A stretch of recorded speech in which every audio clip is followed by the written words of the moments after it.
안녕하십니까? 안녕하세요. 예, 충청화폐 교과 방송입니다. 마가복음 제8과 제자들을 가르치심 두 번째 시간입니다. 오늘 기억절 말씀 목사님께서 읽어주시겠습니다. 인자가 온 것은 섬김을 받으려 함이 아니라 도리어 섬기려 하고 자기 목숨을 많은 사람의 대속물로 주려 함이니라.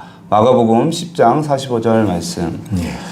오늘 우리가 다루려고 하는 교과 8과는 마가복음 10장 내용을 배경으로 이 땅에서 우리가 예수 그리스도를 따르는 삶, 제자도의 삶을 살아간다고 하는 것이 우리의 현실에 어떻게 적용되어야 하는지에 대한 문제를 다루게 될 것입니다. 좀 더 구체적으로 보시면 우리의 결혼 관계, 자녀에 대한 인식, 재물에 대한 태도, 예수님을 따라가는 삶에서 얻어지는 대가에 관한 것들이라고 볼 수 있습니다.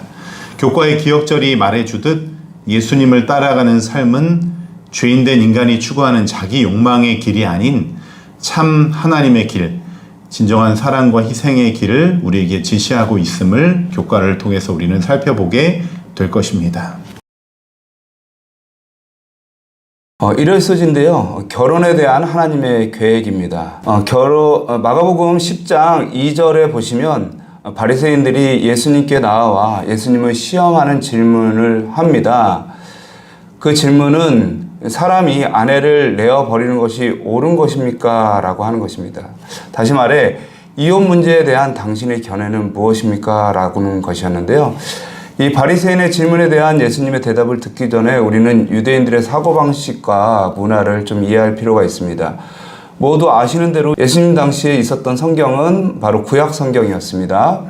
유대인들은 구약 성경을 늘 읽고 연구하며 암송했었습니다. 특별히 유대 종교 지도자들은 구약 성경을 해석하는 일에 관심이 쏠려 있었는데요. 바리새인들은 모두 똑같은 하나의 관점을 가진 사람들이 아니었습니다. 바리새인들 중에 성경 해석을 따른 대표적인 두 학파가 존재했는데 샴마이 학파와 힐렐 학파였습니다.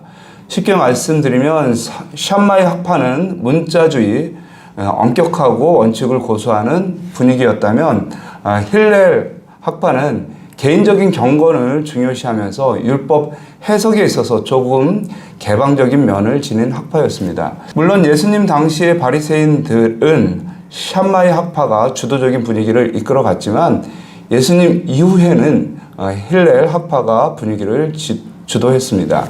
바리새인들은 구약 성경에 기록된 모세의 율법을 기초로 하여 그들의 삶의 모든 방식을 구체적으로 적용하려고 노력했습니다. 그렇기 때문에 구약 성경 신명기 24장 1절 2절의 말씀인 사람이 아내를 취하여 데려온 후에 수치되는 일이 그에게 있음을 발견하고 그를 기뻐하지 아니하거든 이혼 증서를 써서 라는 말씀의 해석을 두고 자기들끼리 대립되는 논쟁을 계속해 왔었습니다.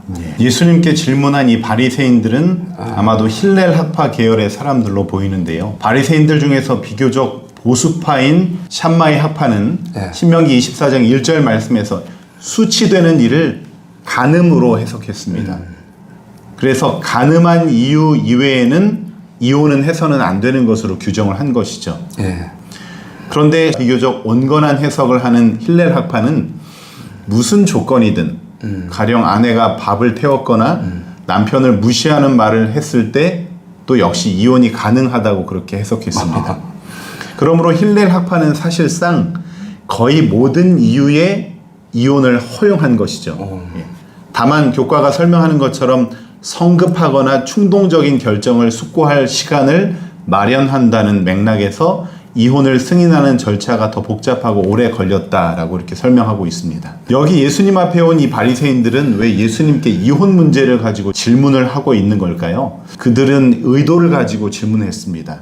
예수님을 넘어뜨리기 위한, 시험에 빠뜨리기 위한 질문을 하는 것이죠. 만약 예수님께서 이혼이 가능하다고 대답을 하시면 바리새인들은 예수님을 도덕적으로 해이한 존재다, 그런 가르침을 전하는 사람이다라고 비난함으로써 그분의 영적 권위를 떨어뜨리려고 그렇게 계획한 것이죠. 반면에 예수님께서 이혼은 안 된다고 대답하시면 당시 유대의 왕이었던 자기 아내와 이혼하고 동생의 아내를 취한 이 헤로디아를 취한 헤롯 왕의 행동을 비난하는 것이기 때문에 바리새인들이 이 사실을 헤롯과 헤로디아에게 전하면 침례 요한과 같은 이유로 예수님을 핍박을 할 수 있었습니다. 이러한 바리새인들의 시험에 예수님께서 어떻게 대답을 하셨나요? 그분은 먼저 바리새인들에게 되묻는 질문을 하셨습니다. 예수님에게 질문한 바리새인들의 입장을 먼저 그들 자신의 대답으로 듣고자 하신 것이죠. 마가복음 10장 3절과 4절 말씀입니다. 대답하여 가라사대 모세가 어떻게 너희에게 명하였느냐? 가로되 모세는 이혼 증서를 써주어 내어 버리기를 허락하였나이다. 바리새인들은 신명기 24장 1절과 2절을 인용해서 모세는 이혼 증서를 써줌으로써 이혼을 허락했다라고 그렇게 그들이 대답을 하는 것이죠. 그들은 모세의 말을 문자적으로만 취해서 자신들이 원하는 생각을 합리화하는 수단으로 이용한 것이죠. 결국 바리새인들은 그들이 원하면 어떤 상황이든 언제든 이혼할 수 있다는 주장을 하고 있는 것입니다. 하지만 예수님은 그들의 주장에 동의하지 않으시고 성경의 가정제도의 기초가 세워진 창세기 1장과 2장으로 거슬러 올라가셔서 하나님께서 남자와 여자를 만드시고 가정제도를 허락하신 그 원래의 목적과 뜻을 살펴주십니다. 지금 너희들이 생각하고 판단하는 그것과 하나님께서 원래 계획하신 뜻과 어떤 차이가 있는지를 분명하게 짚어주시는 것이죠. 인간의 생각을 뛰어넘으시는 하나님의 원래 계획과 목적으로 돌아가서 결혼 관계의 도덕적, 영적 의미에 대해서 짚어주시는 것입니다. 그래서 마가복음 10장 7절에서 8절에서는 예수님은 이러므로 사람이 그 부모를 떠나서 그 둘이 한 몸이 될지니라, 이제 둘이 아니요 한 몸이니라 라는 말씀을 하십니다. 여기서 그 둘이 한 몸이 될지니라 라는 의미는 한 육체가 될지라, 이는 히브리 문학적 용법으로 단순한 육체적 결합을 말하는 것이 아니라 한 몸으로, 즉 한 인격체처럼 사람은 어릴 때 부모의 보호로 성장하지만 이제 성인이 되면 부모를 떠나 새로운 가정을 형성한다. 그래서 가정은 한 몸이요 한 인격인 것이다 라는 의미입니다. 또한 하나님이 짝지어 주신 것을 사람이 나누지 못할지니라 라는 말씀을 통해서 부부는 둘이 아니요 하나라는 것을 강조하시면서 떼어놓을 수 없는 부부의 윤리가 제시되고 있습니다. 부부는 하나님의 창조 원리에 의해서 하나님이 짝지어 주신 것이라고 하는 것이죠. 이와 같은 신앙이 있는 곳에 사실 갈라짐은 있을 수 없습니다.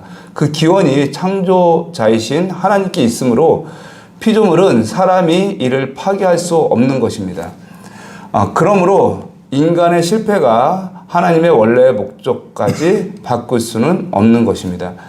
신명기 24장 이혼 허용에 대한 문제는 이혼을 허용하기 위해 주신 기별이 아니라 이혼을 하지 않도록 통제하고 이혼이 어렵도록 사람들이 순간적인 감정과 문제 때문에 그 가정 제도를, 부부관계를 쉽게 깨뜨리지 않도록 하기 위한 조치로서 말씀하신 것입니다. 힐렐 학파와 같은 바리새인들이 당시 남성 중심의 사회 속에서 남자가 원하면 어떤 하나의 구실을 만들어서 이혼할 수 있도록 하는 그런 분위기를 예수님은 그들에게 경고하시고 가정제도의 신성성과 하나님의 목적을 그분 자신의 입술로 정리해 주셨습니다. 오늘 우리는 이 예수님의 말씀을 다시금 되새길 필요가 있습니다. 하나님의 계획은 나누기 위한 것이 아니라 연합하고 계속적으로 진정한 사랑의 관계를 이어가도록 하는 것이 그분의 뜻임을 기억하면서 오늘 현대를 살아가는 우리 모두가 남녀 각자가 하나님의 뜻과 목적이 합하는 진정한 사랑을 가진 가정으로서 존재하기를 간절히 바랍니다. 인간의 연약함을 아시는 우리 주님께서 우리 각자에게 일어설 수 있는, 연합할 수 있는 힘을 주시기를 기도합니다. 월요일 소지는 예수님과 어린이들이라고 하는 제목입니다. 마가복음 10장 13절부터 16절에 있는 말씀은 예수님께서 가지고 계셨던 어린이들, 우리의 자녀들에 대한 그분의 생각을 우리에게 보여주십니다. 먼저 말씀을 살펴보겠습니다. 사람들이 예수의 만져주심을 바라고 어린 아이들을 데리고 오매 제자들이 꾸짖거늘 예수께서 보시고 분히 여겨 이르시되 어린 아이들이 내게 오는 것을 용납하고 금하지 말라. 하나님의 나라가 이런 자의 것이니라. 내가 진실로 너희에게 이르노니 누구든지 하나님의 나라를 어린 아이와 같이 받들지 않는 자는 결단코 들어가지 못하리라 하시고 그 어린 아이들을 안고 저희 위에 안수하시고 축복하시니라. 오늘날 현대 사회에서 또 대한민국 사회에서 사람들이 자녀들을 귀하게 여기고 사랑으로 지극정성으로 양육하는 그 대부분의 분위기와는 달리 예수님 당시에 또 그리스 로마 사회에서 어린이는 그다지 존중받는 존재가 아니었습니다. 교과에서도 설명하는 것처럼 남성 중심의 사회에서 남자아이는 비교적 더 가치 있게 여겨졌고 여자아이는 그렇지 못했습니다. 그래서 때로 자녀를 특히 여자아이들은 버리거나 종처럼 남에게 팔아버리는 일까지도 생기기도 했죠.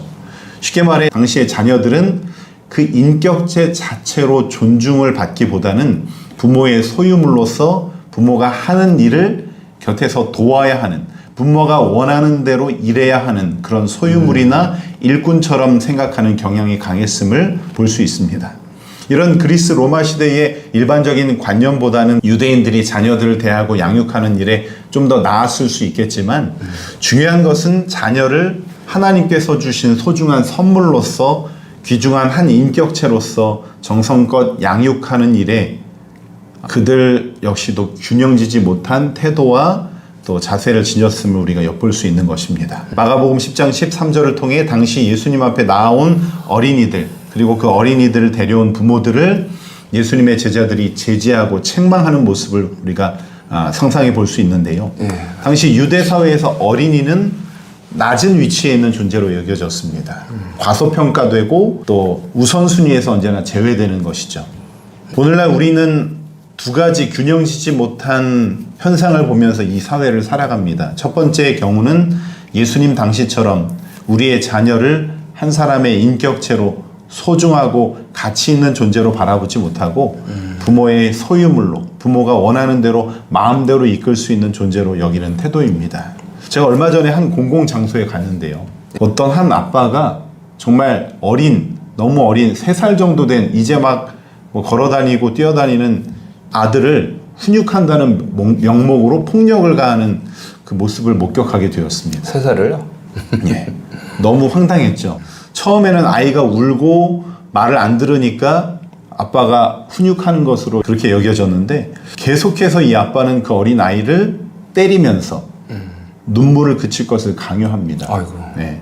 3살 정도 보이는 이 어린아이가 아빠가 무섭게 말하고 훈육하니까 무서워서 계속 우는 것 같아 보이는데 저희들의 눈에는 이 아빠는 아이의 이런 두려움의 마음과 정서를 잃지 못한 채 자기의 권위와 폭력을 이용해서 억눌러서 눈물을 그치게 하려는 그런 모습을 제가 보면서 너무 아빠가 아이를 몰라도 모른다는 생각이 들어서 너무나 안타까웠습니다. 주변에서 여러 사람들이 저건 아동폭력으로 신고를 해야 된다는 그런 반응이 있을 정도로 부모 역할에 있어서 좀 삐뚤어진 관념을 볼 수 있었습니다. 또 다른 하나는 자녀들을 너무 귀하게 여긴 나머지 모든 것에 우선으로 받들어 줌으로써 자녀의 성품과 사회성을 일찍부터 왜곡되고 망가뜨리는 부모들의 모습을 볼 수 있습니다.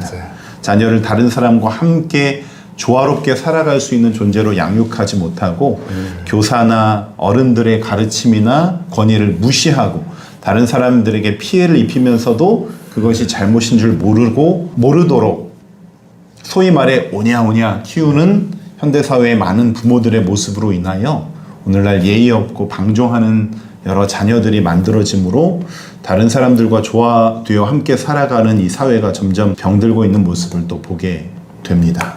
예수님께서도 어린아이들을 이해하시고 그들을 안아주시고 축복하시는 모습을 떠올려 보면 우리 역시 이 땅의 어린이 그리고 어른이지만 어린아이 같은 다른 사람들을 이해하고 그들을 축복하는 그리스도인으로서 서 있게 되기를 바랍니다. 화요일소지죠? 예, 화요일소지입니다. 최고의 투자라는 제목으로 우리가 잘 아는 부자 청년 관원의 이야기가 등장합니다. 마가복음 10장 17절에서 31절에 보면 한 사람으로 표현된 사람이 예수님 앞에 적극적으로 다가옵니다. 네. 그리고 예수님 앞에 질문을 하죠. 선한 선생님이여, 내가 무엇을 하여야 영생을 얻으리이까? 영원한 생명에 대한 고민을 하는 이 사람. 예수님이 이 문제에 대한 대답을 주실 수 있는 분으로 그분을 여기는 것은 이 사람이 그냥 평범한 사람이 아니라 많은 영적인 고민을 자주 하는 인생의 본질을 찾는 사람임을 알 수 있습니다. 예수님은 이 사람의 질문을 통하여 이 사람의 관념과 생각과 태도를 파악하셨죠. 네. 이 사람의 질문에서 추론할 수 있는 것은 내가 무엇을 하여야 영생을 얻을 수 있다는 생각이었습니다. 하지만 예수님은 먼저 이 생각을 뒤집기를 원하셨습니다. 그래서 설명을 하시죠. 예수께서 이르시되 너가 어찌하여 나를 선하다 하느냐? 하나님 한 분 외에는 선한 이가 없느니라. 내가 계명을 안 하니 살인하지 말라, 간음하지 말라, 도적질하지 말라, 거짓 증거하지 말라, 속여 취하지 말라, 내 부모를 공경하라 하였느니라. 당시 유대인들은 특별히 경건하다고 자부하는 유대인일수록 율법을 문자적으로 완벽히 순종할 때 구원을 받을 수 있다는 생각 속에 그들이 신앙을 했습니다. 그러므로 그들에게 있어서 십계명을 순종하는 일은 너무나 중요한 문제였죠. 하지만 그들의 계명 준수의 문제는 하나님의 의가 먼저가 아니라 인간의 의가 먼저였다는 것이 문제였습니다. 하나님의 사랑에 너무나 감격해서 그분을 따르고자 하는 정말 진실한 마음으로 순종하는 마음과 정신으로 계명을 지키기보다는 내가 이 계명과 율법을 내 힘으로 순종할 때 하나님이 나를 귀하게 여기고 이런 나의 순종하는 모습 때문에 내가 구원을 받는다는 정신, 즉 행함으로 구원을 얻는다는 정신이 그들 안에 자리 잡은 구원관이었던 것이죠. 예수님께서 이 부자 청년의 이러한 구원관이나 신앙관념을 바꾸어 주시길 원하셨습니다. 예수님이 계명을 지키라고 말씀하시자 곧 그 사람의 생각과 태도가 나오는데요. 마가복음 10장 20절에 선생님이요, 이것은 내가 어려서부터 다 지켰나이다.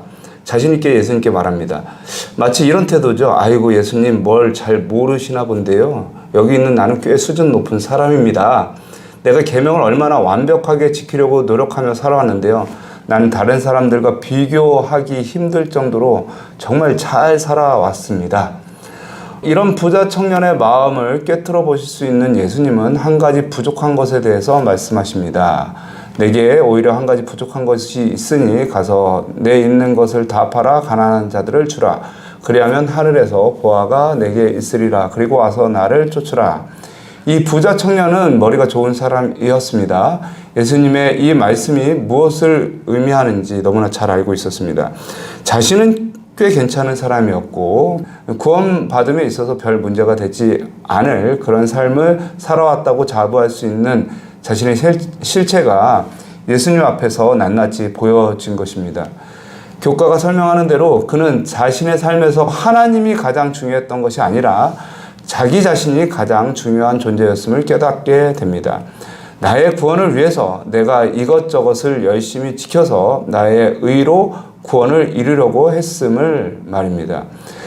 그가 가장 중요하게 여긴 것은 자기 자신이었고 자신이 가지고 있는 재물이었고 그것을 내려놓으라는 예수님의 말씀 앞에 그는 자기의 마음이 들킨 줄 알고 도망치듯이 그 자리를 빠져나왔을 것입니다.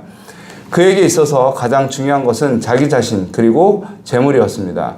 예수님은 인간에 대한 계명인 5째 계명부터 10번째 계명까지 말씀하셨지만 사실 이것을 제대로 지키는 일은 먼저 하나님을 나의 주인으로 그분을 나의 모든 것으로 여기는 신앙, 첫째 계명부터 넷째 계명까지의 하나님의 관계가 올바로 설 때 인간과 인간 사이에 필요한 계명도 지킬 수 있는 능력이 주어지는 것입니다. 구원은 철저히 하나님의 은혜이며 구원을 주시는 하나님을 진정으로 우리의 주인으로 모실 때 하나님의 능력으로 우리를 변화시켜 주셔서 하나님의 뜻을 이루어갈 수 있는 것입니다. 또한 그렇게 하나님 중심적 삶을 살아가며 이 세상의 관념과 욕망을 내려놓을 때 하나님은 우리에게 이 세상과 비교할 수 없는 영원한 생명, 진정으로 행복한 삶을 선물로 주신다는 것을 우리는 기억해야 할 것입니다. 이 우선순위의 문제가 잘 정립되어서 하나님이 이루어 가시는 구원의 은혜와 변화의 삶을 경험하시는 우리 모두가 되기를 간절히 바랍니다. 예. 수요일 서지입니다. 나의 잔을 마실 수 있느냐? 예. 마가복음 10장 32절부터 45절 말씀은 예수님께서 제자들에게 자신이 당할 십자가의 고난의 길을 설명하시는 장면입니다. 하지만 안타깝게도 제자들은 예수님의 고난과 죽음에 대해 이해하지 못할 뿐 아니라 자신들의 마음에 가득 차 있는 정신이 어떠한 정신인지를 예수님 앞에 드러내는 장면을 우리는 볼 수 있습니다. 예수님이 예루살렘에 가까이 이르시자 그분을 따르는 제자들에게 예수님의 사역의 그 본질과 실체를 분명하게 보여주기를 원하셨습니다. 이제 걸어가야 할 앞으로의 여정은 고난이 기다리고 있다고 하는 것을 알려주심으로 제자들이 함께 준비되기를 원하셨던 것이죠. 하지만 제자들은 예수님의 이 당부가 귀에 들어오질 않았습니다. 예수님과 그들은 다른 생각을 하고 있었기 때문이죠. 그들의 마음은 다른 것으로 가득 차 있었는데요. 당시에 예수님을 따르는 제자들이 무엇 때문에 예수님을 따라가고 있는 것인지가 여실히 드러난 사건이 바로 마가복음 10장 35절부터 37절에 나옵니다. 세베대의 아들 야고보와 요한이 주께 나와 여짜오되 선생님이여 무엇이든지 우리의 구하는 바를 우리에게 하여 주시기를 원하옵나이다. 이르시되 너희에게 무엇을 하여 주기를 원하느냐? 여짜오되 주의 영광 중에서 우리를 하나는 주의 우편에 하나는 좌편에 앉게 하여 주옵소서. 야고보와 요한뿐 아니라 다른 제자들 역시도 같은 마음과 같은 정신이었습니다. 그들이 예수님의 말씀을 듣고 예수님이 행하신 이적을 보면서 하나님의 품성과 그 나라의 정신이 무엇인지를 보아왔음에도 여전히 인간적인 정신이 함께 자리 잡고 있었던 것이죠. 그래서 영적인 일을 하면서도 영광의 자리, 이 세상의 명예와 같은 형태의 자기 영광을 구하는 마음이 그들에게 있었던 것입니다. 그런 제자들의 마음을 아시는 주님께서는 그들에게 참된 하나님 나라의 품성과 속성을 깨닫게 해주시기를 원하셨습니다. 그래서 그들에게 교훈하시는 말씀이 바로 오늘 기억절과 관련된 말씀입니다. 예수께서 불러다가 이르시되 이방인들의 소위 집권자들이 저희를 임의로 주관하고 그 대인들이 저희에게 권세를 부리는 줄을 너희가 알거니와 너희 중에는 그렇지 아니하니 너희 중에 누구든지 크고자 하는 자는 너희를 섬기는 자가 되고 너희 중에 누구든지 으뜸이 되고자 하는 자는 모든 사람의 종이 되어야 하리라. 인자에 온 것은 섬김을 받으려 함이 아니라 도리어 섬기려 하고 자기 목숨을 많은 사람의 대속물로 주려 함이니라. 하나님 나라에서의 진정한 위대함과 영광은 다른 사람의 위에 서서 힘을 사용하고 그들을 눌러 내 마음에 원하는 대로 움직이고 굴복시키는 것이 아니라 다른 사람들을 구원하고 그들을 위로하고 진정으로 유익하게 하는데 힘을 사용하는 것이 가장 위대한 모습이라고 하는 것입니다. 그러므로 섬길 줄 아는 사람, 종이 되어 진정으로 사랑하고 섬길 줄 아는 사람이 하나님의 나라에서 높임을 받는다는 것을 가르쳐 주시는 것입니다.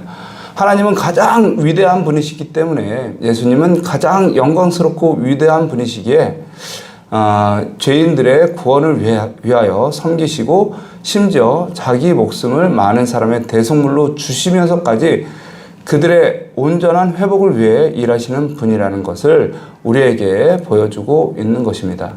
참된 위대함은 겸손과 섬김에 있음을 기억하면서 제자들이 그 당시에는 잘 몰랐던 예수님의 십자가를 목격하면서 자아가 깨지고 굴복되면서 변화를 받아 성령의 역사 속에서 순교자로 주님의 길을 따라갔던 그런 모습처럼 우리도 예수님의 십자가 아래에서 자아가 굴복되고 깨어짐으로 주님의 길을 걷는 우리 모두가 되기를 소망합니다. 아멘.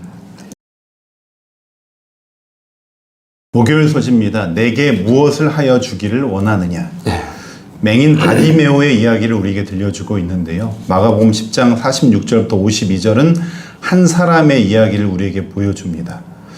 만약 사람들이 하나님 앞에서 자신들의 모습을 비춰본다면 하나님과 얼마의 거리가 떨어져 있을까요? 여기 하나님이 이렇게 서 계신다고 생각해 보면 아마 가장 완전하신 분위기에 저 끝에 가장 완전한 자리에 예수님께서 서 계실 것입니다.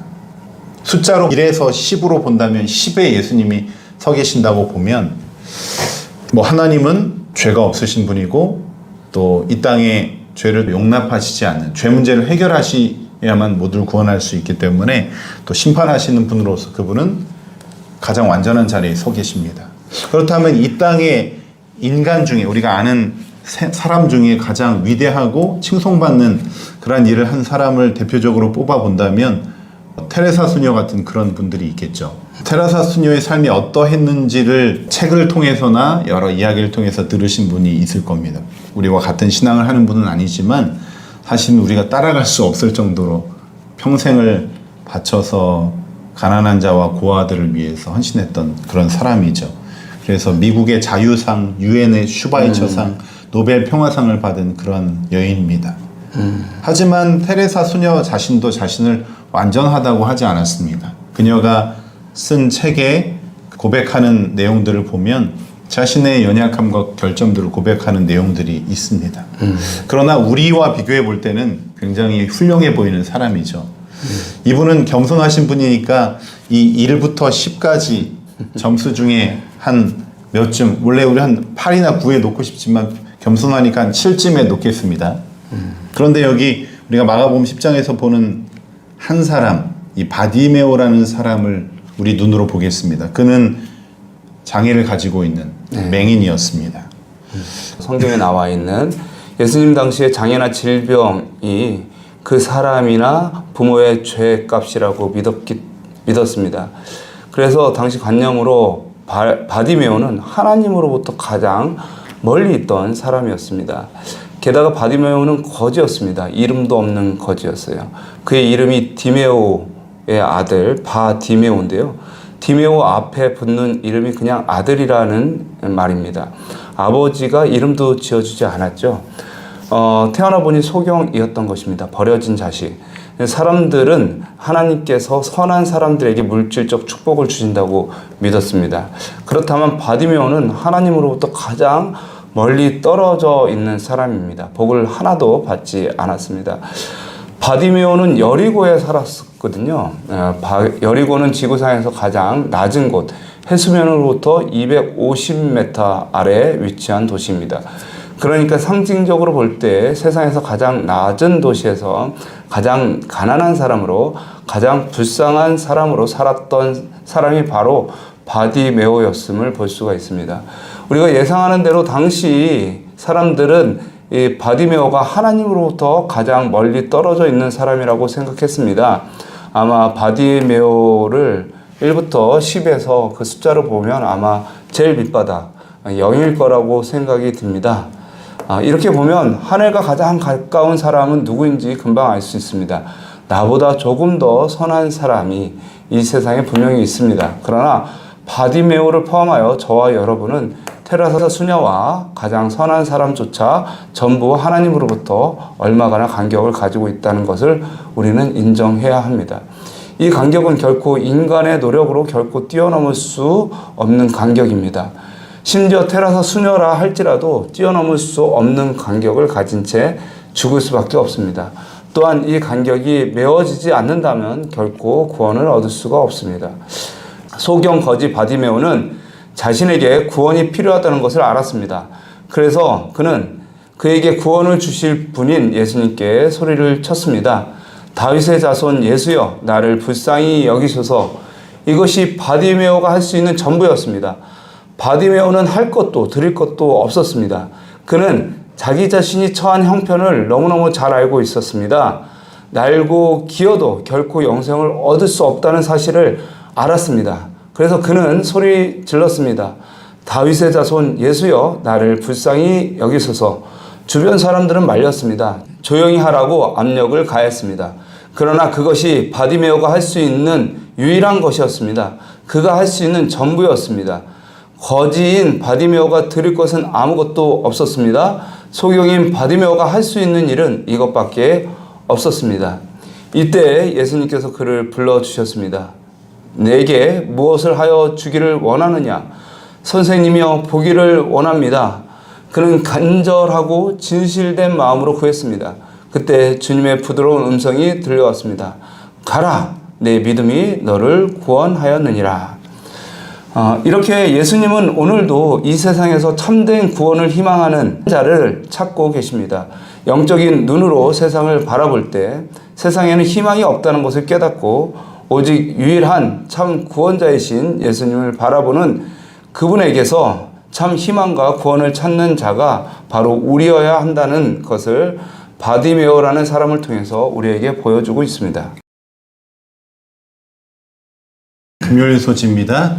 금요일 소지에 기록된 시대의 소망의 말씀을 읽고 오늘 교과를 마치려고 합니다. 젊은 관원처럼 신임받는 높은 지위에 있고 재물이 많은 사람에게는 그리스도를 따르기 위하여 모든 것을 포기하는 일이 너무 큰 희생처럼 보일지 모른다. 그러나 이것은 그리스도의 제자가 되고자 하는 모든 사람의 행동 방침이다. 순종만이 유일한 길이다. 자신을 포기하는 것, 그것이 그리스도의 가르침의 요지이다.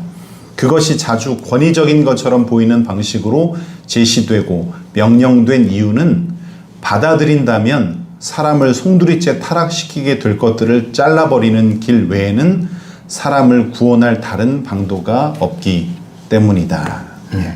우리의 자아를 그리스도의 십자가 아래 내려놓고 주님께서 주시는 참된 구원을 얻는 그러한 주의 은혜를 받는 우리 모두가 되기를 바라면서 8과 교과를 마치겠습니다.